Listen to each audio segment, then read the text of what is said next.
At 67, Leonard still cut his own coupons. Not because he had to. That was the strange part. He and his wife, June, had done what they were supposed to do. They worked for 4 decades, paid off most of the house, put money into retirement accounts, never lived like celebrities, never made headlines, never made bad choices, at least not the kind people warn you about. And yet every time they stood in a grocery aisle, Leonard looked at a box of coffee like it was a moral decision. A few miles away, another couple the same age, Victor and Elaine, were booking a river cruise through Portugal. Same city, same generation, similar careers, similar lifetime earnings, even similar retirement savings at the moment they both stopped working. One couple entered retirement like it was a tightening hallway. The other entered it like a long, open road. That's the part most people miss. When retirees end up rich, and when retirees end up broke, it usually doesn't happen because one was brilliant and the other was reckless. It doesn't happen because one found a magic stock or the other blew everything at a casino. The split happens earlier, quieter, in 3 decisions that don't look dramatic when they're being made. They look normal, reasonable, even. That's why they're dangerous. Leonard and Victor used to joke about retirement in almost identical terms. Just want some peace. No alarm clock. Maybe a little travel. Time with the grandkids.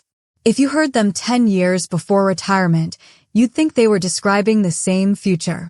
But they weren't building the same future at all. They were building 2 completely different machines. Leonard's machine looked safe from the outside. He and June kept the big family house. Not because they loved maintaining it, but because it felt wrong to leave it. That house had Thanksgiving in the walls, pencil marks on the pantry door, a cracked piece of tile from when their son dropped a cast iron pan in 1998. The house wasn't just a house anymore. It was evidence. Proof that their lives had happened.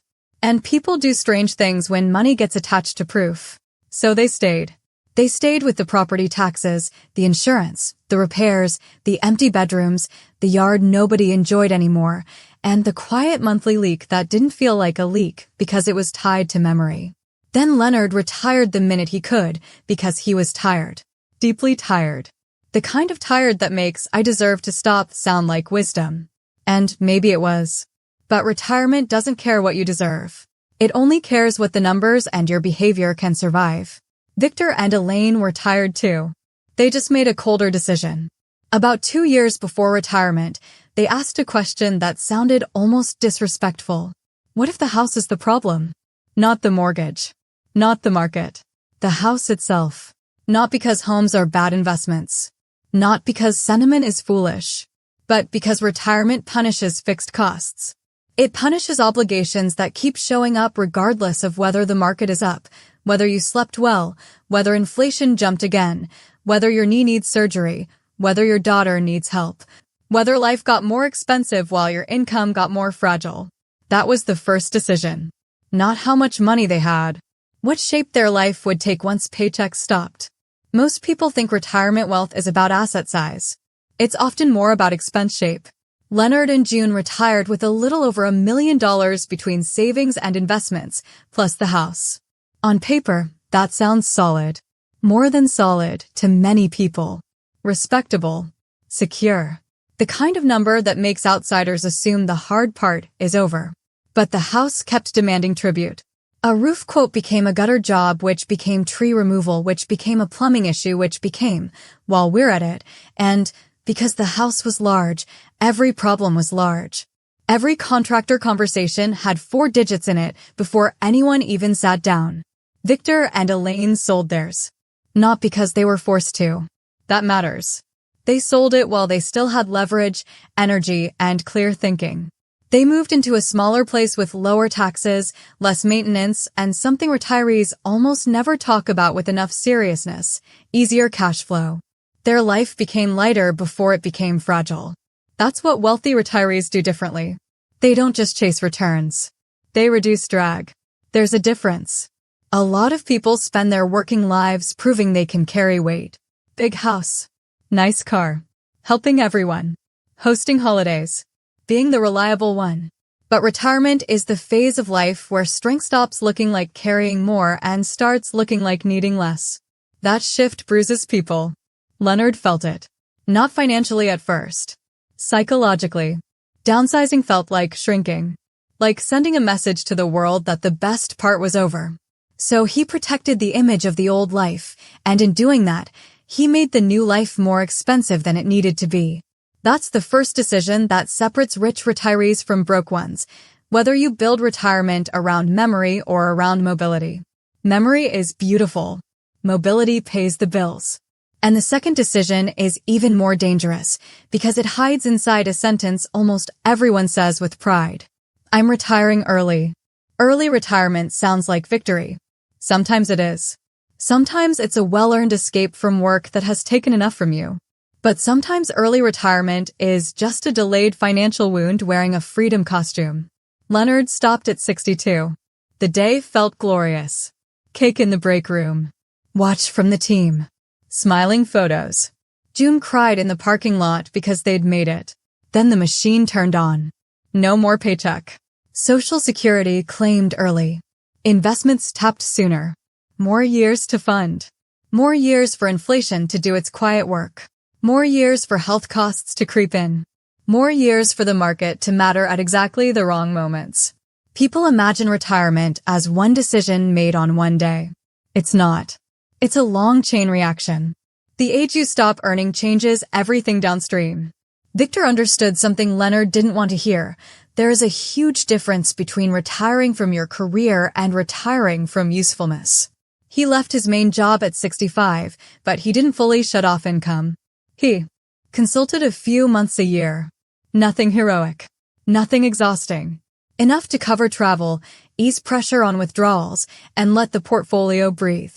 Elaine did bookkeeping for a local nonprofit part-time, mostly because she liked being needed on Tuesdays. It wasn't about hustle. It was about sequence. People who stay financially strong in retirement often make a move that looks almost boring from the outside. They create a bridge. A few years of selective income. Delayed claiming when possible. Less pressure on investments during the most vulnerable window. They buy time. And time in retirement is not just time. It's flexibility. It's the ability to not sell when markets are ugly. It's the ability to say, we can wait. It's the ability to absorb a surprise without converting it into a permanent wound. Leonard didn't have that. 2 years into retirement, the market dipped. Not forever. Just enough. But when you've stopped earning and started withdrawing, a dip feels different. It doesn't feel like volatility. It feels personal. Every statement looks accusatory. Every headline sounds like it was written specifically to raise your blood pressure. So Leonard did what a lot of frightened retirees do. He got conservative at exactly the wrong time. He sold some investments after losses because losing more felt unbearable. Locked in damage. Parked money too safely. Then inflation kept chewing through the safe money while the parts he'd sold recovered without him. This is one of the cruelest things about retirement. Smart people don't go broke only because of bad math. They go broke because stress changes how math feels. At 45, a market drop can feel annoying. At 68, it can feel like betrayal. That emotional difference creates financial difference. Victor wasn't immune to fear. He just wasn't cornered by it. His lighter cost structure and extra bridge income meant he didn't have to turn temporary market pain into permanent decisions. That's what money really buys in retirement, not luxury first. Time to think. So the second decision is this. Do you stop earning the moment you're allowed to? Or do you design a transition that protects the years right after retirement, when one bad sequence can do outsized damage? The retirees who stay rich are often not the ones who worked the longest out of obsession. They're the ones who understood timing, who knew that retirement isn't won by escaping work as fast as possible. It's won by protecting optionality. And then there's the third decision. This one barely gets talked about because it sounds selfish, and nobody wants to look selfish at the age when everyone expects them to become available, generous, and endlessly helpful. But this third decision quietly destroys more retirements than people admit. Who is your money for while you are still alive? That sounds obvious. Of course it's for you. Of course it's for your spouse. Of course it's for your life. Say that out loud in theory, and almost everyone agrees. Then reality shows up wearing familiar faces. An adult child between jobs. a son-in-law with a business idea, a granddaughter's tuition gap, a wedding that just got more expensive than expected, a family emergency that is real enough to make saying no feel monstrous, a holiday everyone assumes you'll host because you have the space, a co-signed loan that's only temporary, a car purchase just until they get back on their feet. Retirees don't usually get ruined by one giant act of generosity. They get drained by becoming the family shock absorber. Leonard and June loved helping. They had spent their whole lives being the stable ones, the reliable parents, the soft landing. It felt good to be needed. More than good if we're honest. It gave retirement a role, a purpose, an identity. And identity is expensive when you don't know you're paying for it. Their daughter needed help after a divorce. Of course they stepped in. Their grandson's college looked just a little out of reach. Of course they wanted to help. Their son had a rough patch and moved home for a few months, which stretched longer, with more groceries, more utility bills, and more invisible emotional cost than anyone planned. None of these decisions looked foolish in isolation. That's the trap. Retirement rarely collapses in one loud moment. It erodes through repeated acts that make emotional sense and financial damage. Victor and Elaine helped too. They weren't cold people. They just did something Leonard and June never learned to do. They put borders around their generosity. Not because they loved their family less. Because they understood something brutal. If your retirement breaks, your children do not inherit stability from your sacrifice. They inherit a second crisis. That's what people miss when they romanticize self-erasure in old age. Going broke helping your family does not automatically become noble. Sometimes it just means the whole family gets poorer later. Victor and Elaine decided early that support would be specific, limited, and discussed together before money left the account. No rescuing adults from permanent patterns. No lifestyle subsidies disguised as emergencies. No pretending that love and access to funds are the same thing. That discipline made them look stricter. It also kept them free. By 74, the contrast between the two couples had become painful. Leonard and June had not become destitute. Most people who go broke in retirement don't go broke all at once. First, they become smaller, more cautious, more avoidant. Invitations become calculations. Repairs become delays. Medication becomes, let's wait until next month. The thermostat becomes a debate. The joy leaks out first. The money follows. Leonard started using words like, at our age, in a tone that sounded older than he really was. They stopped traveling. Then they stopped driving at night unless necessary. Then they quietly stopped saying yes to anything with a price attached to it, because every yes now had a shadow behind it. Victor and Elaine weren't flying private. They weren't living in fantasy. They just had room. Room to replace a car without panic. Room to visit friends. Room to absorb a medical bill and recover. Room to enjoy a Tuesday without feeling guilty that enjoyment itself might be unaffordable. That's what rich means to a lot of retirees, by the way. Not yachts. Not excess. Room. Breathing room. Decision room. Recovery. Room.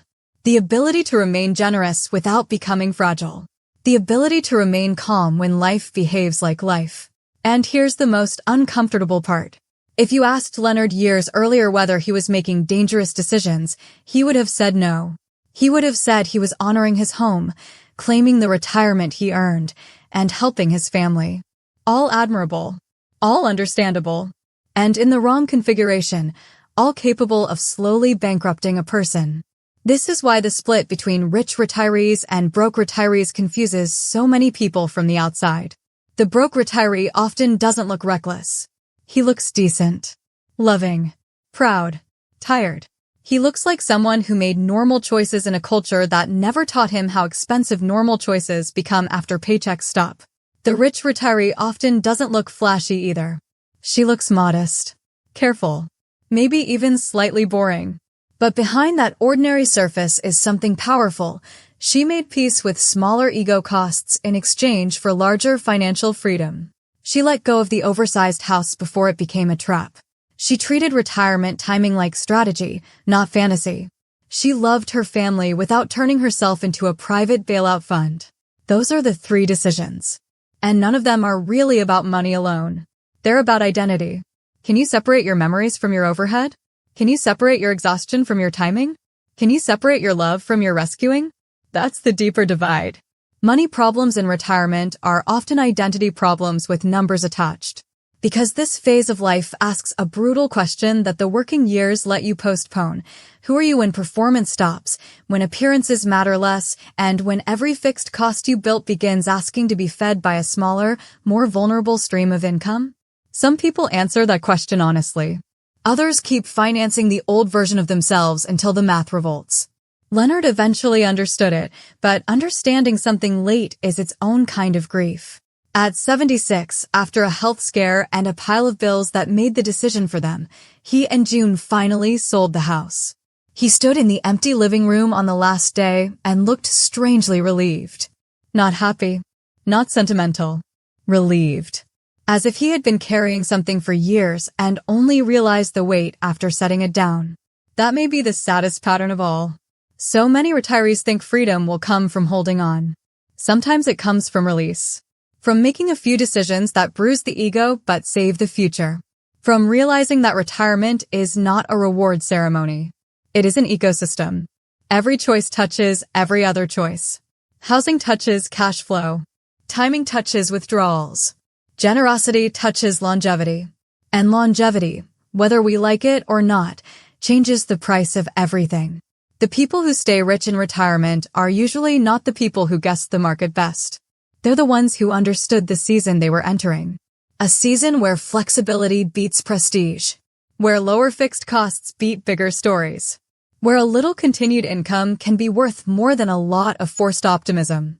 Where boundaries can be an act of love. Where enough is not a sad word. It's a sophisticated one. Because the real luxury in retirement is not owning the most. It's needing the least while still having plenty. And if there's one thing worth remembering before the paychecks stop, it's this. Most retirees do not get destroyed by one catastrophic mistake. They get shaped by 3 intimate decisions they thought were harmless. The home they refuse to rethink. The timing they refuse to question. The money they refuse to protect. Make those 3 decisions well, and retirement can feel spacious. Make them badly, and even a lifetime of discipline can end in quiet panic. That's the difference. Not luck. Not genius. Just 3 decisions, and the courage to make them before life makes them for you.